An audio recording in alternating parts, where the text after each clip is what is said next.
So we have 70 plus tourist temples which account for 60% of our tourists. Obviously, Tirumala with its huge footfall is the biggest draw for the state. Buddhist circuit is pretty much undeveloped in the state. It's ikkada we have the birthplace of Mahayana Buddhism. So now we are working on building a circuit as well as tie-ups with potential tour operators and attracting tourists in a targeted manner. So this strategy we will be working on over the next 1-2 years to bring it to some fruition. Mic is not on. Check. I request everyone to please be seated. Ma'am is giving a presentation. Have some due respect. దయచేసి అందరూ కూర్చోవలసిందిగా కోరుతున్నాం. కీలకమైనటువంటి అంశాలు ఇప్పుడు రాబోతున్నాయి. ఎండి గారి presentation ఏదైతే ఇంకో ప్రెజెంటేషన్ ఉంటుంది, అది అయిపోయిన తర్వాత మనం లంచ్కి వెళ్దాం. అందరూ కూడా ఇక్కడ ఉన్నవాళ్ళు కూడా దయచేసి వచ్చి ఇలా సీట్స్లో కూర్చోవలసిందిగా కోరుతున్నాను. Thank you, sir.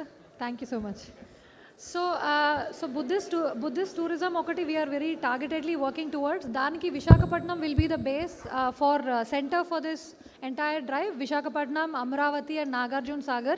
These are the three major hubs around which we will plan our Buddhist circuit.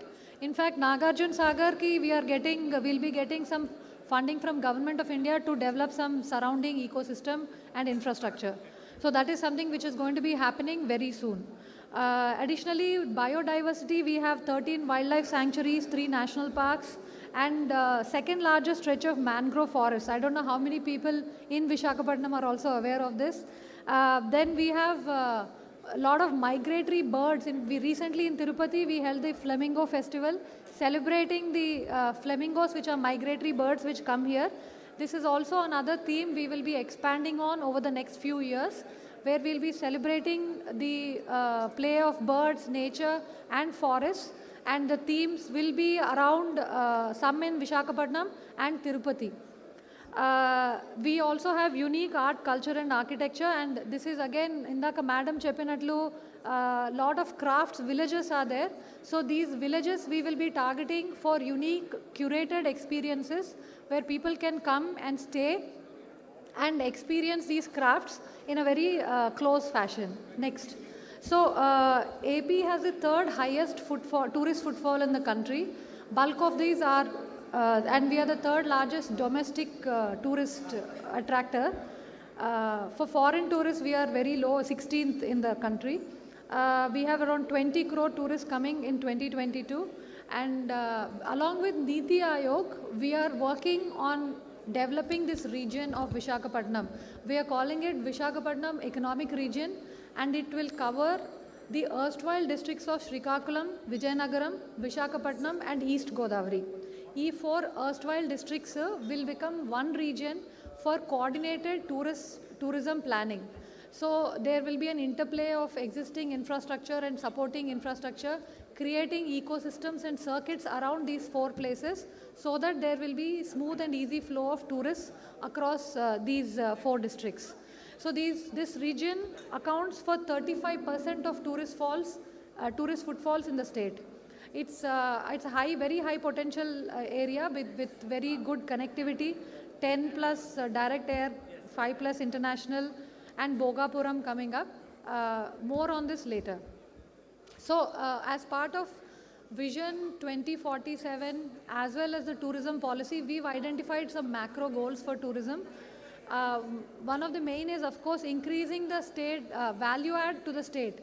So right now tourism accounts for about 4.6%, and the goal is by 2047 we will be reaching or targeting 10%. Similarly, employment right now is around 12.8%. We will be targeting 20% in 2047. Ikkada one thing is that we used to have a portal which was registering some kind of employment and activity details. That was being run by Government of India, but that we will be reviving and strengthening.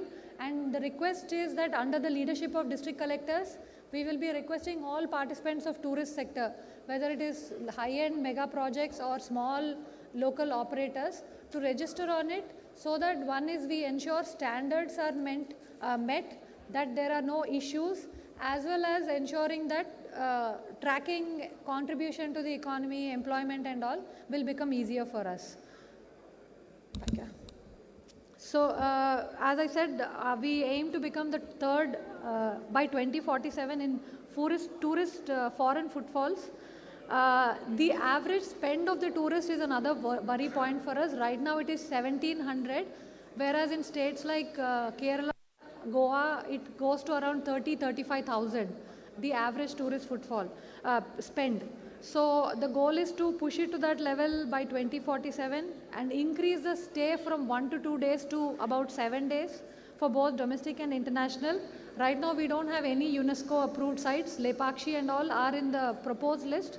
The goal is to push them through to actually approved recognized sites. And of course, as sir earlier mentioned, increase the classified room inventory in the state.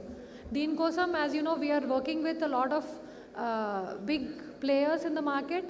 We also want to encourage the boutique and existing players in the market to expand, and we are here to facilitate in whatever way possible. Next. A brief overview of the tourism policy. The tourism policy ki oka 6 mission strategies unnai. One is world-class infrastructure. This covers and includes connectivity to the tourism destinations, providing world-class stay, whether it is hotels, homestays, and making sure that the experience is incomparable. Diversification and destination development. As I said, we want to expand beyond temple tourism. And also when somebody comes to a location, the goal is to make sure that they stay longer, do more things and spend more money. So for that, there will be focused, targeted aspect work on places where tourists are already coming, like Tirupati, Visakhapatnam, Araku. These are easier places for us, as well as developing new destinations like Gandikota and other such locations, which we will be working on slowly. Targeted branding and bespoke experiences, whether it is coffee in Araku or it is some kind of curated experience in some hills of Tirupati, and strong local and state level branding. For example, Araku Festival or Vishaka Utsav, the idea is to increase their brand so that over the next 10 years or next 5 years, we have people from across the country coming to visit these places, these festivals, and these become a standard mandatory stick on everybody's circuit calendars. Skilling of manpower, whether it is upskilling existing manpower or onboarding new manpower. Sustainable tourism in terms of focusing on wellness and ecotourism, as well as making sure that all our moves are environmentally sustainable and culturally respectful. Regulatory framework, we have, as has been mentioned earlier, speed of doing business, ease of doing business is something which is high priority. We have an investor facilitation cell. Most of you have already engaged with it. We are also strengthening our single window so that players who want to quickly access, Indaka, sir, you were saying ki if I am building a hotel and I want to access my industry nunchi vache benefits, single window online apply chesi so that there is no human interface, no human interaction. So that we are working with industry's EDB department, and hopefully it will be up and running very soon. So that minimizing human interaction is our goal. Next, the broad overview or 4 key pillars for the AP tourism policy is: one is a hub and spoke model. We have identified 7 anchor hubs: Visakhapatnam, Araku, Rajahmundry, Srisailam, Gandikota and Tirupati. Some will be focusing on for the long term, but right now our highest priorities are Visakhapatnam / Araku and Tirupati. Then we will be identifying priorities for each of these locations and also building towards a long-term goal of ensuring connectivity and circuits all around it. Thematic circuits, there are 25 plus thematic circuits identified focusing on temples, Buddhism, cruise, beach, and ecologically eco-friendly tourism. So these, as I said, we will be working on it. And industry status, this is most critical for all of you. Industry status has been given to tourism and hospitality sector. Special incentives, I'll be explaining next. So special incentives, capital subsidy, we are for MSME, 25% of FCI will be given, capped at 25 lakhs for micro, 1.5 crores for small and 7.5 for medium. Additional subsidy for women, SC, ST and disabled businesses. with capped at 10 lakhs. Large and mega and beyond, there are caps of 10, 25 and 40 crore. Stamp duty and transfer duty will be 100% reimbursed. Land conversions charges waived off at 100%. Quality certification for MSME will be supported at both national and international level.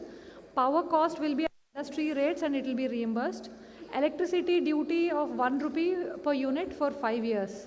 Net GST will be 100% reimbursed for 7 years for MSME and 7 to 15 for large mega and ultra mega. Also, there we have a scope of how many years, which will be decided on a case-by-case basis. There's also an additional employment subsidy. We will be issuing separate guidelines for this.